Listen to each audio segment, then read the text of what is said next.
Olá, alunos, eu espero que todos estejam bem. Na aula de hoje a gente vai estudar um grupo muito diversificado de fungos, o filo Basidiomycota.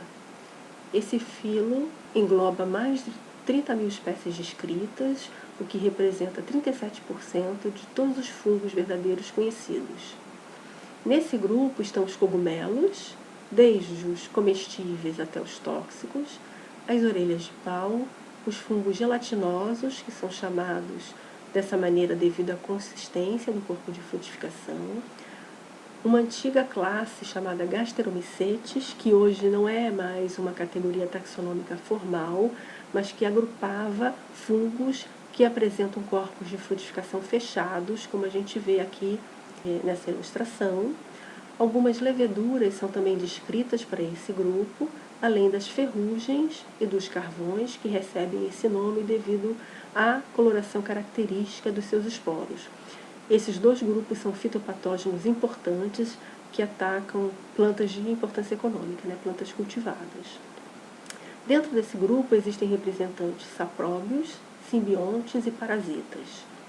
Os sapróbios, eles são os principais decompositores de madeira e são, em sua maioria, portanto, terrestres. Entre os simbiontes, existem aqueles que formam associação com plantas, com raízes de plantas, formando as micorrizas. Alguns são formadores de líquens, quando se associam com algas, e ainda existe associação com os animais, principalmente com formigas. Entre os parasitas, eles são principalmente parasitas de plantas, especialmente plantas de importância econômica, plantas cultivadas, mas também eles podem parasitar animais, inclusive o homem. A característica mais importante do grupo é o basídio, que é esta célula que a gente vê aqui. O basídio é uma célula especializada na produção de esporos sexuais, que nesse grupo recebe o nome de basidiósporos. Então vejam que o nome do filo faz alusão justamente a essa característica. Basídio em grego, significa pequeno pedestal, ou pequena base, e mis significa fungo. Então, normalmente, o desenvolvimento do basídio é acompanhado do desenvolvimento de um corpo de frutificação, que nesse grupo é chamado de basidioma. Vocês podem ainda encontrar numa literatura mais antiga o termo basidiocarpo, mas esse termo caiu em desuso. Então, num cogumelo típico, como está ilustrado aqui nesse slide, os basídios e os basidiósporos vão estar localizados no chapéu do cogumelo, do lado ventral do chapéu, nessas estruturas radiais que são chamadas de lamelas. Então, se nós fizermos um corte transversal no chapéu do cogumelo, nós vamos observar a região das lamelas, aqui em microscopia de luz, Então, a gente vê que, percorrendo as lamelas, existe uma região mais escurecida, que é justamente a região ou a camada onde se localizam os basidiósporos com os basídios. Essa região, que é a região fértil propriamente dita do corpo de frutificação, recebe um nome, ela é chamada de himênio. Então a gente vê aqui em detalhe um himênio com dois basídios portando os basidiósporos. O basídio é uma célula muito pequena, diminuta, então às vezes é difícil observar em microscopia de luz, mas é possível identificar o basídio, principalmente quando os esporos ainda estão presos a ele. Então, se a gente localizar os esporos, os basidiósporos, a gente vai saber que imediatamente abaixo a gente vai conseguir observar o basídio. Então, aqui a gente tem duas imagens, uma em microscopia óptica e outra em microscopia eletrônica de varredura, mostrando os basídios. Então, vejam que os basidiósporos eles são sustentados por pequenas hastes chamadas de esterigmas. Aqui na microscopia de luz a gente consegue ver os esterigmas bem pequenininhos, porque na preparação os basidiósporos foram liberados, então a gente consegue perceber os esterigmas aqui. Normalmente o basídio ele é uma célula inteira, sem septação. E nesse caso ele é chamado de holobasídio. Mas existem alguns basídios que são septados ou transversalmente ou longitudinalmente. E nesse caso eles são chamados de fragmobasídios. Esse tipo de basídio septado, eles podem ocorrer, por exemplo, em ferrugens, e nos carvões e também em alguns fungos gelatinosos. A região do himênio que a gente vê nessa representação aqui, ela não é formada só de células férteis, os basídeos, mas também por células estéreis, que nesse caso recebem o nome de cistídeos. Então, a gente vê aqui um cistídeo e aqui um cistídeo isolado, corado, de um gênero chamado Inocybe. O cistídeo, ele tem uma morfologia bem variável e essa característica ajuda a identificar grupos, então é uma característica taxonômica. Então, o himênio em Basidiomycota, ele é formado pelos basídeos, com seus basidiósporos, e por células estéreis, que são os cistídeos.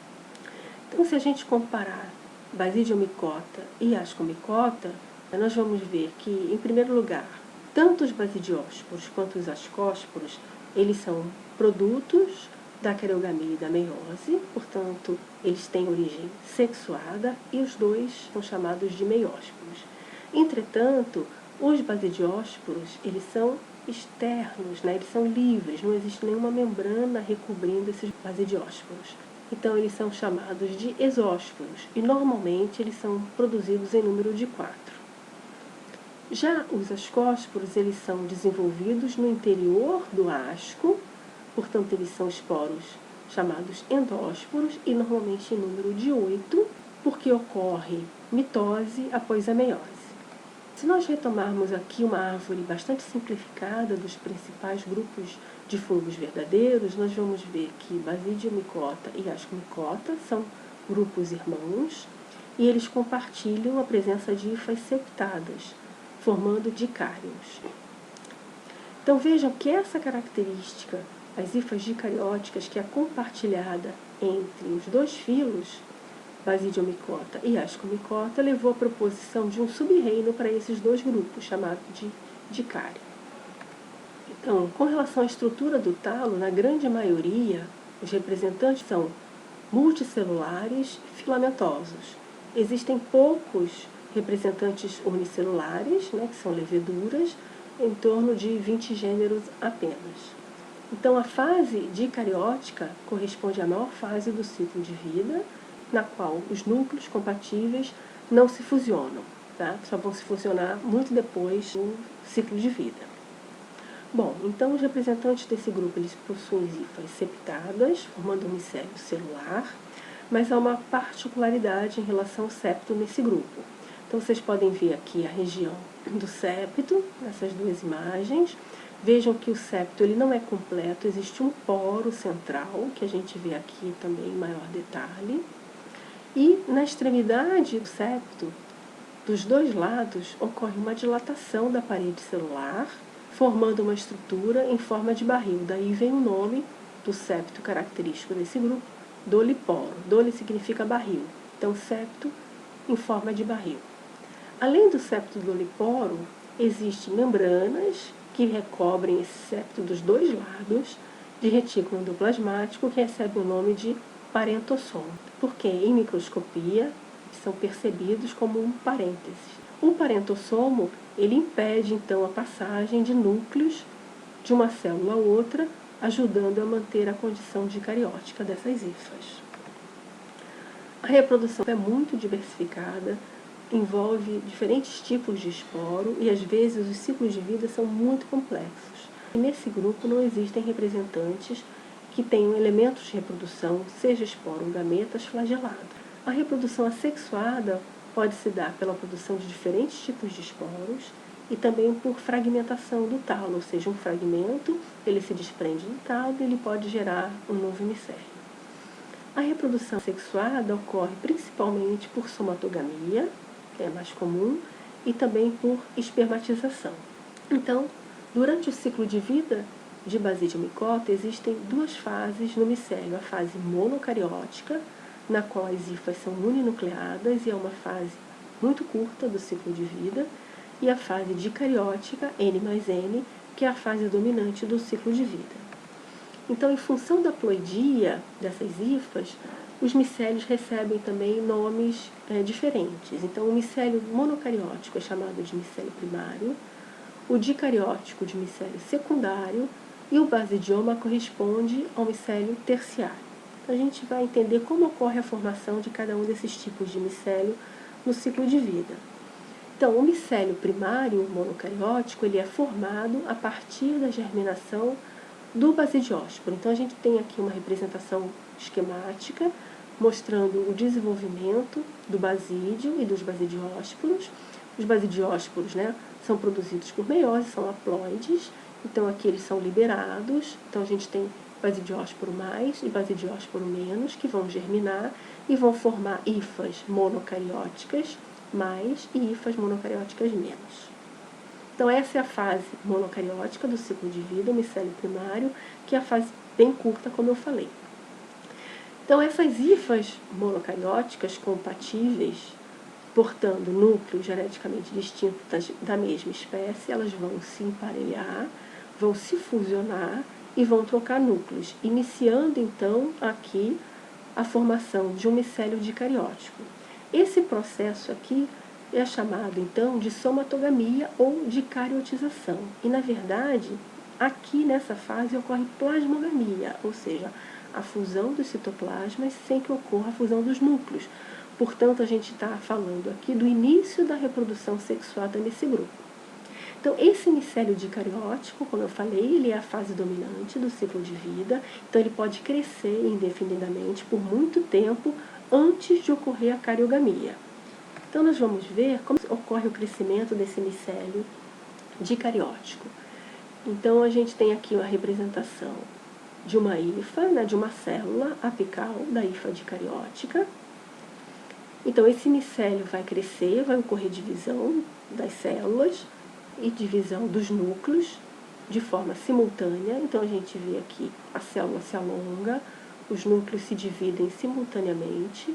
Um fuso é disposto de uma maneira que um núcleo filho caia nesse gancho, que nesse grupo recebe o nome de grampo de conexão, ou ainda ansas ou fíbulas, dependendo do autor, tá? São sinônimos.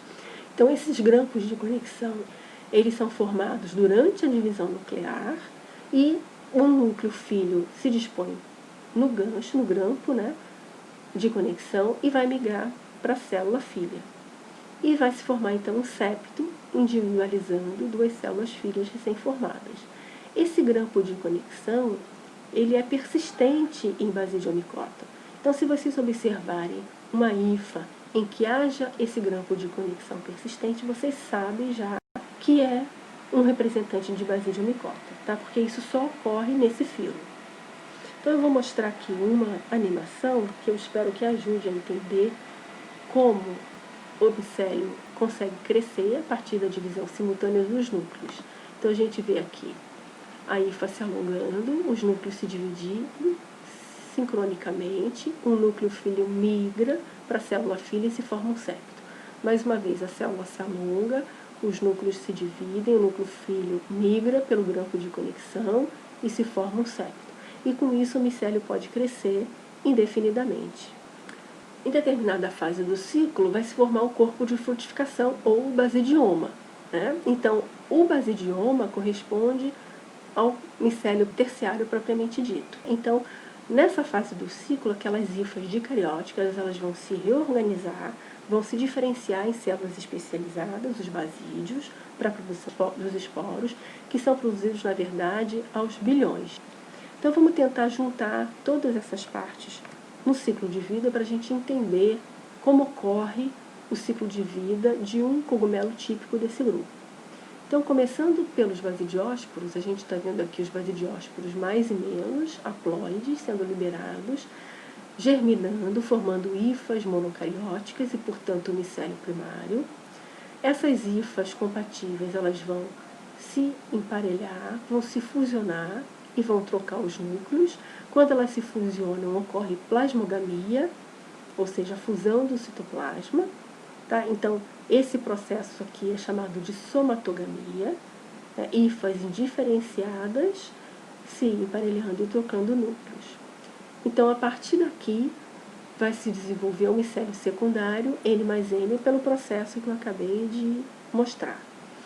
Então, em determinada fase, vai se formar o basidioma, que a gente tem o basidioma jovem, Aqui ele já maduro, mostrando que ele é formado pelo rearranjo, reorganização do micélio secundário. E aqui, na extremidade da hifa, ou seja, na célula apical dessa hifa dicariótica, vai se formar, então, o basídio. Tá? Então, aqui vai ocorrer a cariogamia, formando um núcleo diploide. Esse núcleo vai sofrer meiose, vão se formar 4 núcleos. Esses núcleos vão migrar, se forma um grande vacúolo aqui no interior do basídio que empurra esses núcleos, eles vão passar pelos esterigmas e vão se diferenciar em basidiósporos. É que quando maduros vão ser liberados novamente, fechando o ciclo. Então esse tipo de ciclo ele é chamado de haplobionte aplonte, porque só existe um organismo adulto, certo?